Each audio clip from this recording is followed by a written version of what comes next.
আজকে সকালবেলা ঘুম থেকে উঠে দেখছি বাইরে বেরিয়ে এই নীল রঙের অ্যালামন্ডা ফুলটা ফুটেছে। অনেক দিন পর ফুটলো, আর আকাশের অবস্থা সেই আগের মতোই, একটু রোদ একটু বৃষ্টি হচ্ছে। আর এদিকে দেখো, বর্ষার জল পেয়ে এই যে আমার যে কারি পাতার গাছটা আছে, কি সুন্দর পাতা বেরিয়েছে। তারপরে দেখছি অনেকগুলো পাতা না এরকম অর্ধেক থেকে খাওয়া। তো দেখছি এই যে দেখো একটা পোকা, এই পোকাটা এই গাছে দেখছি 3-4টে এই গাছের পাতাতে এরকম হয়েছে। আর পাতাগুলোকে মানে খেয়ে কীরকম করে দিচ্ছে দেখছো, পাতাগুলো অর্ধেক অর্ধেক খেয়ে পাতাগুলোকে রেখে দিচ্ছে। আমি যতগুলো ছিল মানে 3-4টের মতো ছিল, এই 3-4টে পোকা আমি ফেলে দিলাম। আর কেন জানি না বর্ষাকালে না এই পোকাটা খুব হয়, আর দেখে নিলাম আর আছে কি না। এদিকে আমার লেবু গাছটাতেও দেখো কি সুন্দর নতুন পাতা গজিয়েছে, আর সেখানেও কিন্তু এইরকম পাতাগুলোকে সব ওই পোকাতে খেয়েছে। কি জানি কেন এই লেবু গাছটাতে ওই পোকা হয়, আর কারি পাতার গাছেও ওই পোকাটা প্রত্যেক বছর হয়। এরপর স্নান টান সেরে চলে এসেছি ছাদে। আজকে ফুল তোলা হয়নি সকালবেলা, তো সেই জন্য একদম স্নান টান সেরেই ছাদে চলে এসেছি ফুলগুলো তুলবো। আর ছাদে এসে দেখছি এই সাদা ফুলটা 3টে হয়েছে। আর অনেক দিন পর আজকেও কিন্তু অপরাজিতা ফুলটা আমার ফুটেছে।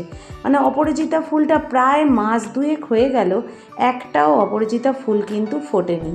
তো অনেক দিন পর দেখছি এই অপরাজিতা ফুলগুলো হয়েছে, এবং অনেকগুলোই হয়েছে, আর অনেক কুঁড়িও ধরে আছে।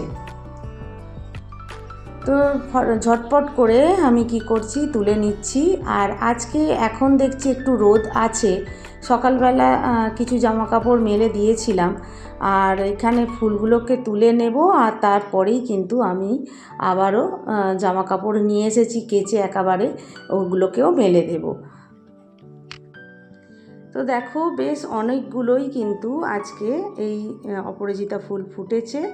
আর কাঞ্চন ফুলও তুলে নিলাম, আর হচ্ছে অ্যালমন্ডা ফুল যেগুলো হয়েছে সেগুলোকেও তুলে নিয়েছি।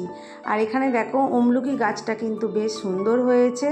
আর এখানে দেখো গাঁদাল পাতার যে গাছটা এনেছিলাম তার পাতাটা কিন্তু বেশ বড় হয়েছে। আর তারপরে হচ্ছে সকাল সকাল যে জামা কাপড়গুলো মেলে দিয়েছিলাম সেগুলোর কিছু শুকনো হয়ে গেছে, সেগুলোকে তুলে নিচ্ছি। আর যেগুলো আর কি পরে কাচলাম সেগুলোকে আবার মেলে দিচ্ছি। তো শাশুড়ি মা কালকে হসপিটাল গিয়েছিল, সেই জামা কাপড়গুলো রয়েছে সেগুলোকেও কেচে দিয়েছিলাম, সেগুলোকেও মেলে দিচ্ছি ছাদে। আর এখন তো বেশ রোদ আছে, জানি না আবার কখন বৃষ্টি আসে। তো যাই হোক, আকাশের দিকে তাকাচ্ছি আর মেলে দিচ্ছি জামা কাপড়গুলো। তারপর এসে ছাদ থেকে এসে পুজোটা সেরে নিলাম। আর সেই সঙ্গে বলে নিই, আমার পরিচয় পর্বটা, আমি তনিমার ডেলি লাইফে তোমাদের সবাইকে স্বাগত। আশা করি যে যেখান থেকে আমার ভিডিওটা দেখছো সবাই খুব খুব ভালো আছো, আমিও মোটামুটি আছি। তো আজকে রুটি আর আলু ভাজা ব্রেকফাস্টের জন্য বানিয়েছিলাম। আর দেখে নিচ্ছি কি কি সবজি এসেছে, তো সেই সবজিগুলো আর কি ঢেলে নিচ্ছি, আর সবজিগুলোকে গুছিয়ে নেব, তারপরেই আর কি রান্নাটা বসাবো। আজকে নিরামিষ রান্না হবে, কেন কি আজকে আমার হাজব্যান্ড মাছ আনেনি, কারণ ও সময় পায়নি। তো কয়েকটা সবজি নিয়ে চলে এসেছে, আর বলল আজকে মাছ নিয়ে আসিনি, তো আজকে নিরামিষ করো। অনেক দিন নিরামিষ হয়নি, অনেক দিন বলতে আমাদের এমনিতে স্যাটারডে আর সানডে 2 দিন নিরামিষ সপ্তাহে হয়। তো একদিন আর কি এমনি খাওয়া হয়ে গিয়েছিল স্যাটারডে মাছ, তো সেই জন্য আর কি আজকে নিরামিষ হবে। তো এই যে সবজিগুলো গুছিয়ে নিলাম, আর এই যে কিছু সবজি আমি তারপর কেটে নিয়েছিলাম অফ ক্যামেরায়, আর রান্নাটা ঝটপট করে বসিয়ে দিয়েছি। যেহেতু নিরামিষ রান্না, সেরকম কোনো কিছু দেরি হওয়ার চান্স নেই। সব কিছু ছাঁকা তেলে মোটামুটি ভেজে নিচ্ছি। 3 রকম ভাজা, আলু ভাজা, কাঁকরোল ভাজা, পটল ভাজা, আর শেষে আমি উচ্ছে ভাজাটা শেষে করেছিলাম। তো 4 রকম ভাজা হয়ে গিয়েছিল।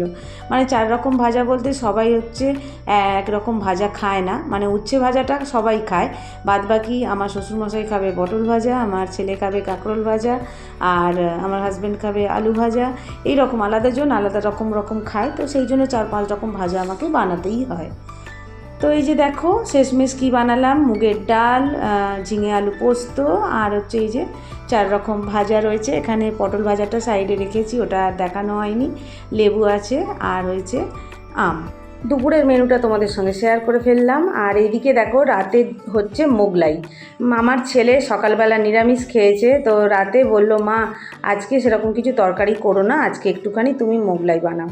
তো আমি আমার মতন করে মোগলাই বানাচ্ছি, মানে একদম ঘরোয়াভাবে মোগলাই করছি। একটু চানাচুর নিয়ে নিয়েছি, ওতে বাদাম রয়েছে, কাঁচা লঙ্কা রয়েছে, আর কুচানো পেঁয়াজ, আর ডিমটা আমি একটা পাত্রে গুলে নিয়েছি, গুলে সাইড করে রেখেছি। আর এদিকে আমি এরকম রুটির মতন বেলে নিয়েছি, যতটা পেরেছি একটু পাতলা করে বেলেছি, যাতে আর কি ভাজাটা আর কি ভালো হয়, আর কি ভিতরটা বেশ সেদ্ধ হয়। তো এইভাবে ছড়িয়ে দিচ্ছি মশলাটা, যাতে ভালোভাবে চারিদিকে ছড়িয়ে যায়। আর একটা মোড়ক তৈরি করে নিচ্ছি, মোগলাইয়ের মতো শেপ দিচ্ছি।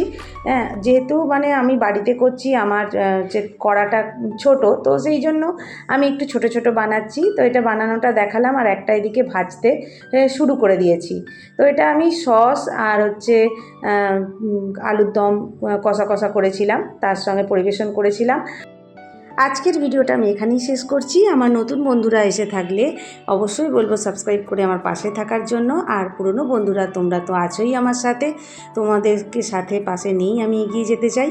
আজকে আসবো একটা নতুন ভিডিওর সঙ্গে, ততক্ষণের জন্য টাটা।